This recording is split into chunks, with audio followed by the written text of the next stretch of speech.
Hello everyone, AKS IAS main శిక్షణ free initiative కి స్వాగతం. దిస్ ఈస్ సంతోష్ కోక.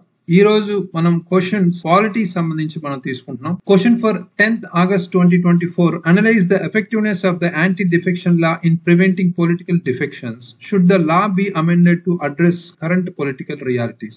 రాజకీయ ఫిరాయింపులను నివారించడంలో ఫిరాయింపుల నిరోధక చట్టం యొక్క ప్రభావాన్ని విశ్లేషించండి అని ఇచ్చారు. ప్రస్తుత రాజకీయ వాస్తవాలను పరిష్కరించడానికి ఈ చట్టాన్ని సవరించాలా అని సెకండ్ పార్ట్ ఇచ్చారు. సో క్వశ్చన్ చూడగానే మనం 3 steps అనేవి ఫాలో అవుతున్నాం, right? Regularly, very very important.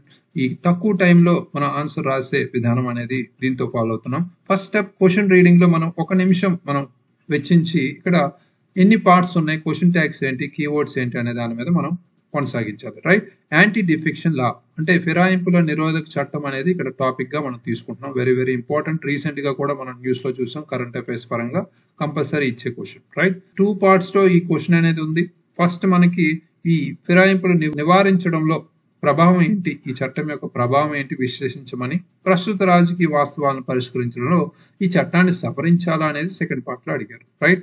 ఇవి నా పక్కన పెడితే క్వశ్చన్ ట్యాగ్స్ ఏంటి అనేది ఇక్కడ అబ్జర్వ్ చేస్తే అనలైజ్ అనేది అంటే విశ్లేషించండి అనేది కీవర్డ్. క్వశ్చన్ ట్యాగ్ అనేది ఇక్కడ మొదటి క్వశ్చన్ ట్యాగ్ గా తీసుకోవచ్చు. దీనికి సంబంధించి మనం మాట్లాడుకుంటే విశ్లేషణ అంటే ఇక్కడ పాజిటివ్స్ నెగిటివ్స్ కూడా రాయాలి. సో దీనికి సంబంధించి మనకి ఫ్యాక్ట్స్, కొన్ని ఎగ్జాంపుల్స్ అనేవి, కొంత డెప్త్ ఇన్ఫర్మేషన్ అయితే ఇవ్వాలి, రైట్? డేటాకి సంబంధించి, రిపోర్ట్ సంబంధించి కొన్ని, రైట్? ఎగ్జాంపుల్స్ తో మనం పాజిటివ్స్ అండ్ నెగిటివ్స్ రాయడమే విశ్లేషణ, right? So other than that మనకి should the law be amended to address అంటే సింపుల్ కీవర్డ్. ఒపీనియన్ బేస్డ్ అడుగుతున్నారు, ఇక్కడ అవునా కాదా అని చెప్తూ మనం స్టార్ట్ చేయాలి. దానికి సంబంధించిన జస్టిఫికేషన్ కూడా, ఎక్స్ప్లెనేషన్ కూడా ఇవ్వాలన్నమాట, రైట్? వివరణ అనేది కొన్ని ఎగ్జాంపుల్స్ తో మనం జస్టిఫై చేసుకోవాలి, రైట్? ప్రూవ్ చేయాలి. అదొక second part question tag, right? So అయితే ఇక్కడ కీవర్డ్స్ అర్థం చేసుకుంటే ఎఫెక్టివ్నెస్ అంటే ప్రభావం ఎంతవరకు ఉంది ఈ ఫిరాయింపులను నివారించడంలో అనేది ఫస్ట్ పార్ట్ అడిగారు కాబట్టి అది ఫస్ట్ పార్ట్ గా తీసుకుంటాం. సెకండ్ పార్ట్ వచ్చేసరికి మన ఒపీనియన్ బేస్డ్ అంటే ఈ కరెంట్ పొలిటికల్ స్కెనారియోలో ఇది సవరించాలా అని అడిగారు, రైట్? అది 2 parts లోనే సింపుల్ గా ఉంది క్వశ్చన్, కన్ఫ్యూజ్ అవ్వకుండా. బట్ ఇక్కడ మధ్యలో మనం రాయాల్సింది ఈ అనలైజ్ కీవర్డ్ లో ఇచ్చిన పాజిటివ్స్ నెగిటివ్స్ కూడా రాయాలి కాబట్టి, అదే విధంగా ఈ should the law be amended అనేది కొన్ని చర్యలు తీసుకోవాలి అనేది ఇక్కడ మనం చెప్పాలి కాబట్టి ఇన్ బిట్వీన్ అంటే మధ్యలో మనం సవాలు అనేది టచ్ చేయొచ్చు, రైట్? సవాలు అనేది మనం మధ్యలో రాయొచ్చు. అది ఇక్కడ మనం కంప్లీట్ చేయాల్సిన అవసరం ఉంది ఒక ఫ్లో కంటిన్యూటీ కోసం, రైట్? అయితే నెక్స్ట్ బ్రెయిన్ స్టార్మింగ్ సంబంధించి మనం 1 నిమిషంలో ఈ టాపిక్ కి సంబంధించి ఏ అంశాలు ఉన్నాయి అనేది రీకాల్ చేసుకోవాలి. ఫస్ట్ యాంటీ డిఫెక్షన్ లా అంటే ఫిరాయింపుల నిరోధక చట్టం. ఈ మధ్య మనకి హర్యానా కావచ్చు, మహారాష్ట్ర కావచ్చు, కర్ణాటక ఇలాంటి రాష్ట్రాల్లో మనం తరచూ చూసాం, రైట్? అవి కరెంట్ అఫైర్స్ నేపథ్యంలో రాయొచ్చు, ఈజీగా స్టార్ట్ చేయొచ్చు. నెక్స్ట్ మనం బాడీ పార్ట్ రాసే ముందు స్టాటిక్ పార్ట్ అనేది రాస్తున్నాం, రైట్? ఒక పేరా సింపుల్ అంటే ఈ యాంటీ డిఫెక్షన్ లా ఉంది, ఎప్పుడు వచ్చింది? 52nd అమెండ్మెంట్ యాక్ట్ సవరణకు సంబంధించి 1985 నుంచి స్టార్ట్ అయింది. ఆ తర్వాత మళ్ళీ 2003లో కూడా ఇది సవరణ జరిగింది. ఈ 2 ముఖ్యమైన విషయాలు మనం రీకాల్ చేసుకోవాలి. దాంతో పాటు దీనికి సంబంధించి కొన్ని సుప్రీంకోర్టు కేసెస్ కానీ లేదా కొన్ని పర్టికులర్ పాలసీస్ విధానాలు కానీ ప్రభుత్వానికి సంబంధించి లేదా ఎగ్జాంపుల్స్, రీసెంట్ ఎగ్జాంపుల్స్, ప్రతి పాయింట్ కి మనం ఉదాహరణ రాస్తున్నామా లేదా అనేది కూడా మనం ఇక్కడ అబ్జర్వ్ చేయాలి. కొన్ని ఫ్యాక్ట్స్, కొన్ని మనకి ఎక్స్పర్ట్స్ ఒపీనియన్ కానీ మనకి సూచనలు అనేవి అడుగుతుంటారు. అంటే ఫర్ ఎగ్జాంపుల్ లా కమిషన్ లేదా ఏఆర్సి రికమెండేషన్స్ కావచ్చు, ఇలాంటివన్నీ మనం ఇంక్లూడ్ చేసుకోవాల్సిన అవసరం అయితే ఉంది. ఇవేమి ఉన్నాయి అనేది మనం పాలిటిక్స్ సంబంధించి ఏ అంశాలు ఇంక్లూడ్ చేసుకోవచ్చు అన్ని మనం ఈ బ్రెయిన్ స్టార్మింగ్ లో మనం రీకాల్ చేసుకోవాలి. మేధోమథనం అంటాం, right? Very very important. Next presenting the answer లో మనం 6 నుంచి 8 నిమిషాల్లో కంప్లీట్ చేసుకోగలిగే ఛాన్స్ అయితే ఈ 2 steps మనం పర్ఫెక్ట్ గా ఫాలో అయితే ఈజీగా మనం 8 నుంచి 10 నిమిషాల్లో మన ఆన్సర్ అనేది కంప్లీట్ చేసే ఛాన్స్ ఉంది, రైట్? ఈ ప్రెజెంటింగ్ పార్ట్ లో ఇక్కడ ఫ్లో చార్ట్ రూపంలో దీనికి సంబంధించిన కొన్ని లక్ష్యాలకు సంబంధించి కానీ ఫిరాయింపుల నిరోధక చట్టం గురించి కొన్ని అంశాలకు సంబంధించి ఫ్లో చార్ట్ తప్ప మనం ఏం చేయలేం, రైట్? జోగ్రఫీలా మ్యాప్స్ కానీ డయాగ్రామ్స్ కానీ వేయలేము కాబట్టి, రైట్? అయితే పరిచయానికి సంబంధించి మనం మాట్లాడుకుంటే ఒక మంచి పరిచయం మనం ఎప్పుడు రాస్తాం? కరెంట్ అఫైర్స్ నుంచి మనం తీసుకుంటే అది చాలా ఎఫెక్టివ్ గా కంపేర్ టు అదర్స్ మనకి కొత్తగా ఉంటుంది, రైట్? అది మనం స్టార్ట్ చేస్తున్నాం ఎవ్రీ టైం, రైట్?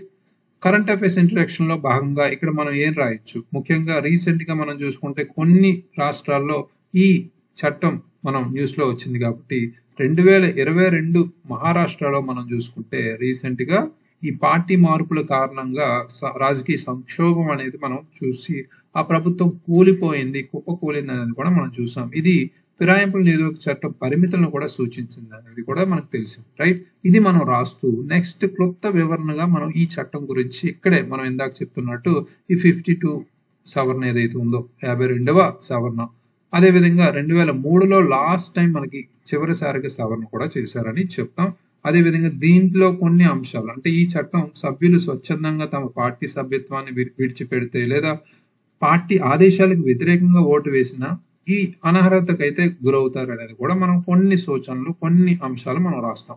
ఆ ఫ్లో చార్ట్ అయినా యూజ్ చేసుకోవచ్చు సింపుల్ గా, రైట్. ఇదంతా ఇంట్రడక్షన్ పార్ట్ లోనే అవుతుంది. నెక్స్ట్ బాడీ పార్ట్ లోకి వెళ్ళే ముందు మనం వెళ్ళినప్పుడు మనం ఇక్కడ ఒక్కొక్క కీవర్డ్ ని మనం అడ్రస్ చేస్తాం. ఇక్కడ ఉన్నవి 2 కీవర్డ్స్ కాబట్టి ఇన్ బిట్వీన్ మనం సవాల్ని కనెక్ట్ చేస్తాం, రైట్. ఫస్ట్ మనం ప్రభావాలు ఏమున్నాయి, ఫిరాయింపులను నివారించడంలో ప్రభావశీలత ఎంతవరకు ఉందనేది గమనిస్తే రాజకీయ స్థిరత్వం అనేది ఒకటి మొదటిగా చెప్పొచ్చు. ఫర్ ఎగ్జాంపుల్ రీసెంట్ గా 2022లో మనకి హర్యానాలో మనం మాట్లాడుకుంటే ఈ నమ్మక ద్రోహం తీర్మాన సమయంలో ఈ చట్టం సభ్యులను తప్పించే భయంతో ద్రోహాలను నిరోధించడంలో సహాయపడింది అనేది కూడా రీసెంట్ గా మనం చూసాం, రైట్.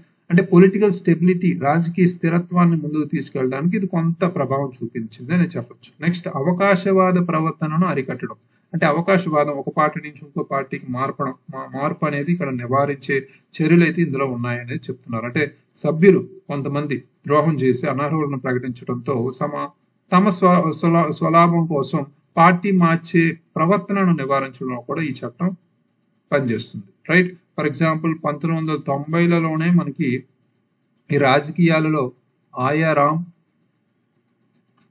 గయారాం అనే ప్రత్యేకించి ఒక స్లోగన్ అయితే ఉంది, రైట్. ఈ స్లోగన్ మనకి కంపల్సరీ మన ఆన్సర్ లో ఉండాలి. ఈ ఫిరాయింపుల నిరోధక చట్టం ఆన్సర్ రాసేటప్పుడు మనకి కంపల్సరీ ఎగ్జామినర్ కొన్ని కీవర్డ్స్ లో ఇవి ఉంటాయి. ఏంటి, ఫస్ట్ సవరణ గురించి మనకి 1985లో సవరించారు కాబట్టి తర్వాత 2003 అనేది ఉండాలి. అదేవిధంగా ఈ ఆయారాం గయారాం అనే పర్టికులర్ స్లోగన్ కూడా ఇంక్లూడ్ చేయాలి. ఈ పద్ధతి నివారించడంలో ఈ చట్టం ముఖ్య పాత్ర పోషించింది అనేది కూడా ఇక్కడ ముఖ్యంగా చెప్తాం, రైట్. సో దాంతో పాటు కొన్ని సుప్రీంకోర్టు కేసెస్ కానీ మనం ఇంక్లూడ్ చేసుకోవాలి మన ఆన్సర్లో, రైట్.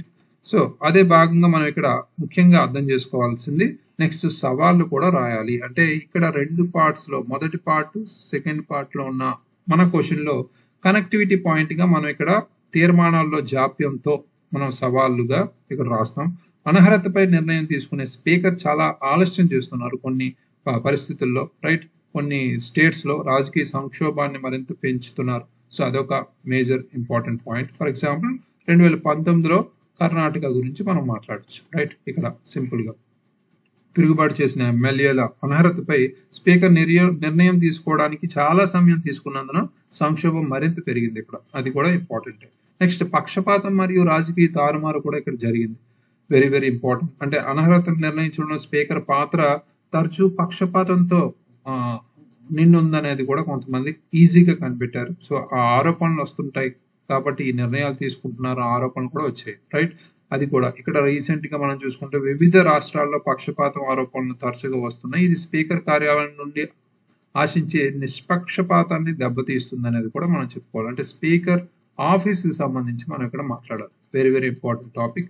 ఈ పర్టికులర్ ఆస్పెక్ట్ కూడా ఉండాలి. విలీన నిబంధనను దుర్వినియోగం చేయడం కూడా జరుగుతుంది, అది కూడా ఇంపార్టెంట్ టాపిక్ ఇక్కడ, రైట్. విలీన నిబంధన అంటే ఏంటి, మణిపూర్ లో ఫర్ ఎగ్జాంపుల్ 2017లో మనం మాట్లాడుకుంటే ఫర్ ఎగ్జాంపుల్ కనీసం 2/3 వంతు సభ్యులు మరొక పార్టీతో విలీనం చేయడానికి అంగీకరిస్తే ద్రోహాలను ఈ ఫిరాయింపులను అనుమతించే చట్టపరంగా పార్టీ మార్పు చేయడానికి ఈ విధానం తరచుగా దుర్వినియోగం చేయబడుతుంది అనేది కూడా ఇక్కడ చెప్పొచ్చు. 2017లో మణిపూర్లో ఎస్పెషల్లీ మణిపూర్లో ఈ కొంతమంది ఎమ్మెల్యేలు విలీనాన్ని ఉపయోగించి పార్టీ మార్పు చేయడంతో ఆ రాష్ట్రంలో ఉన్న ప్రభుత్వం అస్థిరతకు గురైంది అనేది కూడా మనం ఇక్కడ చూసాం, రైట్. ఇది ఇలాంటి ఎగ్జాంపుల్స్ మనకి ఇక్కడ ఇంపార్టెంట్. అంటే స్టేట్ వైజ్ ఎగ్జాంపుల్స్ అక్కడక్కడ మనం రాసిన పాయింట్స్ కి జస్టిఫికేషన్ గా రాయాలి, రైట్. నెక్స్ట్ మనం లాస్ట్ కీవర్డ్ అదేవిధంగా సబ్ పార్ట్ ఏదైతే ఉందో సెకండ్ సబ్ పార్ట్ గా మనం దీన్ని అడ్రస్ చేయాలి. చట్టాన్ని సవరించాలా అని ఇచ్చినప్పుడు అవును లేదా కాదు అనేది ఇక్కడ మనం చెప్తాం. అవసరం లేదు లేదా అవును, రైట్? మన ఒపీనియన్ చెప్తూ మనం ఇక్కడ దీని సజెషన్స్ లేదా సూచనలు ఇస్తాం. అందులో ముఖ్యంగా స్వతంత్ర ట్రిబ్యునల్ అవసరం అనేది మనం చెప్పొచ్చు. ఇక్కడ పర్టికులర్ గా అవుననే చెప్తాం, ఎందుకంటే మనకి రాజకీయ ప్రయోజనాలు, సొసైటీ సమాజానికి ప్రయోజనాల దృష్ట్యా అవును అనే మనం చెప్తాం కాబట్టి స్వతంత్ర ట్రిబ్యునల్ అవసరం అనేది ఇక్కడ చెప్తాం.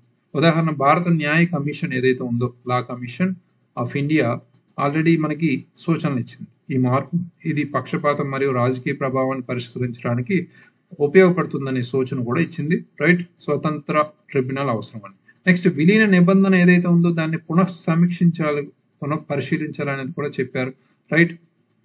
ఫర్ ఎగ్జాంపుల్ మనకి ఈ విధానం ఏదైతే ఉందో సవరణ తీసుకురావడం ద్వారా మణిపూర్ లో ఏదైతే జరిగాయో కొన్ని ఇన్సిడెంట్స్ మణిపూర్ వంటి రాష్ట్రాల్లో చూసిన విధంగా ఈ విలీనాలను నివారించవచ్చు అనేది కూడా చెప్తున్నారు, రైట్? ఫర్ ఎగ్జాంపుల్ 2017 మణిపూర్లో న్యాయపరమైన పరిశీలన కూడా అవసరం. ఇది వరకు సుప్రీంకోర్టు పలు సందర్భాల్లో ఈ ఫిరాయింపుల నిరోధక చట్టంలో సంస్కరణలు అవసరమని కూడా పేర్కొంది. ప్రస్తుత రాజకీయ వ్యవస్థల్లో వాస్తవాలని కొంత మనం అనుసరిస్తూ, రైట్? ఫర్ ఎగ్జాంపుల్ ఆ కేసులు కూడా మనం ఇక్కడ మెన్షన్ చేస్తే కిహోటో హోలోహాన్ అనే కేసు మనం ఇక్కడ చెప్పచ్చు. ఈ కేసుకు సంబంధించి 1992 కేసు గురించి మనం ఇక్కడ లింక్ చేయొచ్చు, రైట్? ఈ కోర్టు ఈ చట్టాన్ని సమర్థించింది, కానీ దీన్ని మరింత ప్రభావవంతంగా చేయడానికి కొన్ని సంస్కరణలు కూడా ఈ కేసు ద్వారా మనకి సూచించింది, రైట్? ఈ సూచనలు ఏంటో అనేది మొత్తం అన్ని మనం రాయక్కర్లేదు, ఈ సూచనలు ఫాలో అయితే సరిపోతుంది అనేది ఇక్కడ చెప్పచ్చు, రైట్? సో ఈ particular point plus justification part అనేది మన క్వశ్చన్ మన ఆన్సర్ లో ఉండాలి. ఇవైతే వేరే ఆన్సర్ లో కనిపించు, అప్పుడు మనకి మార్క్స్ అనేవి ఈజీగా గెయిన్ చేయొచ్చు. అది మన స్ట్రాటజీ.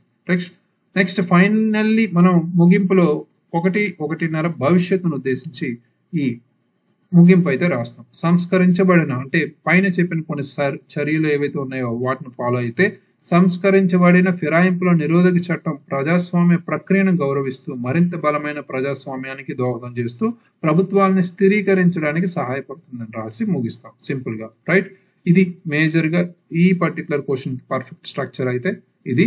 అయితే ఈ రోజు ఆన్సర్ మనకి వాణి రాశారు. ఇటీవల మహారాష్ట్రలోని ఎన్సిపి పార్టీకి చెందిన కొందరు ఎమ్మెల్యేలు అధికార పార్టీ అయిన ఎన్డీఏలో చేరి మంత్రులుగా ప్రమాణ స్వీకారం చేశారని, ఇలా కొన్ని తెలంగాణ, ఆంధ్రప్రదేశ్, తమిళనాడు, కర్ణాటక, గోవా ఇలాంటి స్టేట్స్ లో కూడా పాల్పడుతున్నారు అనేది కూడా చెప్తున్నారు. వెరీ గుడ్ సిఏ ఎగ్జాంపుల్ తో మనకి లింక్ చేశారు. బట్ ఇది ఒక 2 to 3 లైన్స్ లో రాయడానికి ట్రై చేయండి, రైట్?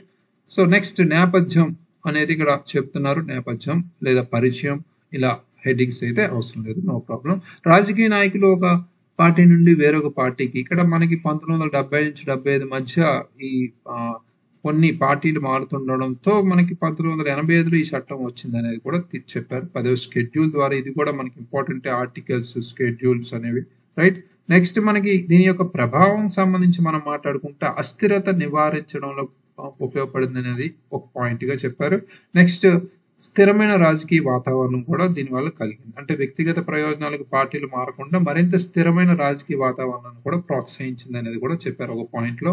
పార్టీ క్రమశిక్షణ, పార్టీ ఐక్యత, సమర్థవంతమైన విధి విధానాలు కూడా దీనివల్ల కలిగాయని, అదేవిధంగా దేశాన్ని రక్షించడం కూడా ఇక్కడ మేజర్ గా ఇక్కడ పాయింట్. ఎన్నికైన అధికారులు తమ విధేయతను మారకుండా నిషేధించడం ద్వారా పార్టీని ఓటర్లు ఇచ్చిన తీర్పును కాపాడేందుకు చట్టం పనిచేస్తుంది అనేది కూడా చెప్పారు. నెక్స్ట్ సవాళ్ళకు వస్తే స్పీకర్ పక్షపాతం గురించి చెప్పారు. అదేవిధంగా కొన్ని పార్టీ ఫిరాయింపులకు గురైన నాయకులపై చర్యలు తీసుకోవడం జాప్యం కూడా జరుగుతుందని, పార్టీ విలీనాలను అనర్హత లేకుండా ఫిరాయింపులు సులభతరం చేస్తున్నారనేది కూడా చెప్పారు, రైట్? నెక్స్ట్ ప్రస్తుతం జరుగుతున్న రాజకీయ పరిణామాల దృష్ట్యా పెద్ద ఎత్తున జరుగుతున్న పార్టీ ఫిరాయింపుల నిరోధకకి అడ్డుకట్ట వేయడానికి చట్టాన్ని అనుగుణంగా మార్చడం ఎంతైనా అవసరం. జస్ట్ మనకి ఒపీనియన్ అడిగారు కాబట్టి ఒక పర్టికులర్ లైన్ లో రాశారు. Very good. ఫిరాయింపుల కేసుల పరిష్కారం ప్రత్యేక ట్రిబ్యునల్ అనేది అవసరం అనేది ఏర్పాటు అనేది రాశారు. తీర్పుల్లో జాప్యం లేకుండా సమయానుకూలంగా తీర్మానాలు అవసరమని, విలీన నిబంధనలు శుద్ధి చేయడం కూడా ఇంపార్టెంట్. మనకున్న మెజర్ ప్రొవిజన్ ఏదైతే ఉందో విలీన నిబంధన అనేది పునః పరిశీలించడం, శుద్ధి చేయడం ఇంపార్టెంట్ రాశారు. స్పీకర్ పాత్రను కూడా పరిచయం చేయడం, అంటే పరిమితం చేయడం ఇక్కడ మనకున్న సవాల్. Same right, very good. భారతదేశంలో ఫిరాయింపుల నిరోధక చట్టం శాసన స్థిరత్వం మరియు ఎన్నికల దేశాన్ని గౌరవించే దిశగా ఒక ముఖ్యమైన అడుగు అయినప్పటికీ వివిధ కిరణాల వలన కారణాల వలన దాని ప్రభావం కాలక్రమేణా పలుచన చేయబడుతుంది. సో అదేవిధంగా ఈ ఆందోళనను పరిష్కరించడానికి చట్టపరమైన సంస్కరణలు, మెరుగైన పారదర్శకత అవసరం అనేది రాశారు. Very good. సో ఇక్కడ ముఖ్యంగా మనకి సంస్కరణలు అవసరం అనేది ఇక్కడ రాస్తాం. అంటే సంస్కరణలు ఎవరు చెప్పారు అనేది ఇక్కడ మనం మెన్షన్ చేస్తాం. సుప్రీంకోర్టు ఒక కేసులో చెప్పిందనే చెప్పుకున్నాం, లేదా మనం ముఖ్యంగా లా కమిషన్ కొన్ని ఇచ్చిన సూచనలు కావచ్చు, ఇలాంటివి మనం చెప్తూ ఇంకా జస్టిఫై చేసుకోవచ్చు. రైట్, మన ఒపీనియన్ అది మెయిన్ ఇంపార్టెంట్. అంటే ఇక్కడ పాయింట్స్ మనం రాస్తున్నారు కానీ ఇక్కడ ఎగ్జాంపుల్స్ అనేవి మనకి పడాలి. అది మనకి కొంత మెరుగ్గా వస్తుంది. చాలా మంది రాశారు ఆన్సర్స్, చాలా క్లమ్జీగా ఉంది. ఈ క్వశ్చన్ అనేది ఈజీ క్వశ్చనే, బట్ కొంత కన్ఫ్యూజ్ అయ్యారు. సో స్ట్రక్చర్ ఎలా ఫార్మ్ చేసుకోవాలని అందరూ చాలా మంది. అయితే అందులో బెస్ట్ ఆన్సర్స్ మనం చూసుకుంటే స్ట్రక్చర్ వైజ్, ఒక ఫ్లో వైజ్ ఇవి మనం తీసుకున్నాం ఈరోజు ఆన్సర్స్. అయితే ఇందులో ముఖ్యంగా ఇక్కడ మిస్ అయిన పాయింట్లు లేదా కొన్ని మిస్ చేసిన అంశాలు చూసుకుంటే ఇక్కడ 2-3 లైన్స్ లో రాయండి, అలవాటు చేసుకోండి. Introduction, CA introduction, next static part, okay good. అదే విధంగా మన ఆన్సర్ లో 2003 సవరణ కూడా మనకి ఉండాలి ఇక్కడ, అది కూడా ఇంపార్టెంటే. దాంతో పాటు ఇక్కడ కొన్ని అంశాలు అయితే పాయింట్స్ వైజ్ రాశారు. ఇక్కడ అక్కడ ఏం జరుగుతుంది, ఎక్కడ ఏం జరిగినా మనకి కేరళను లేదా మనకి మణిపూర్, ముఖ్యంగా మణిపూర్ ఎగ్జాంపుల్ కంపల్సరీ 2017, రీసెంట్ గా 2020కి సంబంధించి, రైట్, లేదా కర్ణాటక, ఇలాంటి ఎగ్జాంపుల్స్, స్టేట్ ఎగ్జాంపుల్స్ ఏవైతే ఉన్నాయో కంపల్సరీ మన ఆన్సర్ లో కనిపించాల్సిన అవసరం అయితే ఉంది. అదే దాని దట్ ఇందాక చెప్పినట్టు కొన్ని కేసెస్, అదే విధంగా ముఖ్యంగా లా కమిషన్ ఇచ్చిన సూచనలు కావచ్చు, ఏఆర్సీ రికమెండేషన్స్ కావచ్చు, ఇలాంటివన్నీ ఇంక్లూడ్ చేసుకోవాల్సిన అవసరం అయితే ఉంది. అవి మనకి, లేదా ఆయారాం గయారాం అనే స్లోగన్స్ ఏవైతే ఉన్నాయో అలాంటి స్లోగన్స్ కూడా మనకి ఇంపార్టెంట్. రైట్, 1990లలో వచ్చాయి కాబట్టి. రైట్, సో ఇవి మిస్ అయిన అంశాలు. రిమైనింగ్ అన్ని పర్ఫెక్ట్ గా ఫ్లో అయితే సరిపోతుంది.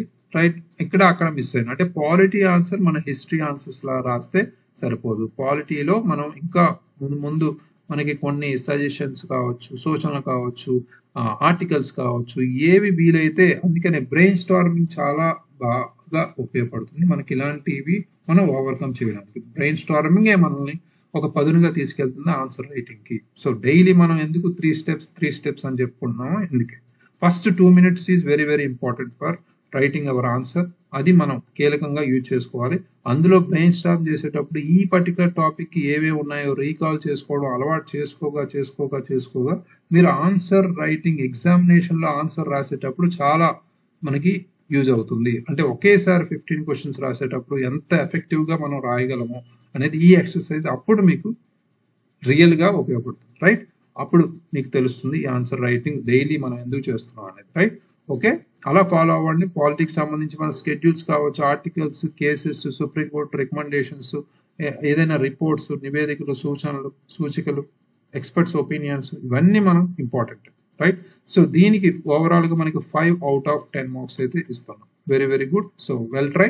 సో ఇక్కడ అక్కడ కొన్ని మిస్టేక్స్ అయితే చేశారు, అవి చూసుకున్నాం. రైట్, నెక్స్ట్ మెయిన్ శిక్షణకు సంబంధించి day 40 question for 12th August 2024. Sunday మనం గ్యాప్ తీసుకుంటాం కాబట్టి మండే క్వశ్చన్ అనేది analyse the effectiveness of the national education policy 2020 in promoting social justice through inclusive education, highlight the gaps and challenges in implementation. సమ్మిళిత విద్య ద్వారా సామాజిక న్యాయాన్ని ప్రోత్సహించడంలో జాతీయ విద్యా విధానం 2020 యొక్క ప్రభావాన్ని విశ్లేషించండి, దాని అమల్లో అంతరాలు మరియు సవాళ్లను స్పష్టం చేయండి అని ఇచ్చారు. ఇది సామాజిక న్యాయం అనే అంశం ద్వారా మనం తీసుకున్నాం. Very very important topic. Not only యూపీఎస్సీకే కాదు, ఏపీపీఎస్సీ, టీజీపీఎస్సీ కూడా ఈ పర్టికులర్ టాపిక్ మనం సమాజం లేదా సామాజిక న్యాయం ద్వారా మనం తీసుకోవచ్చు. ఆన్సర్స్ రాసి ఏకేఎస్ యాప్ లో అప్లోడ్ చేయండి. దీనికి సంబంధించిన ఇన్ఫర్మేషన్ మనకి వీడియో డిస్క్రిప్షన్ లో ఉంది. Thank you very much. All the very best.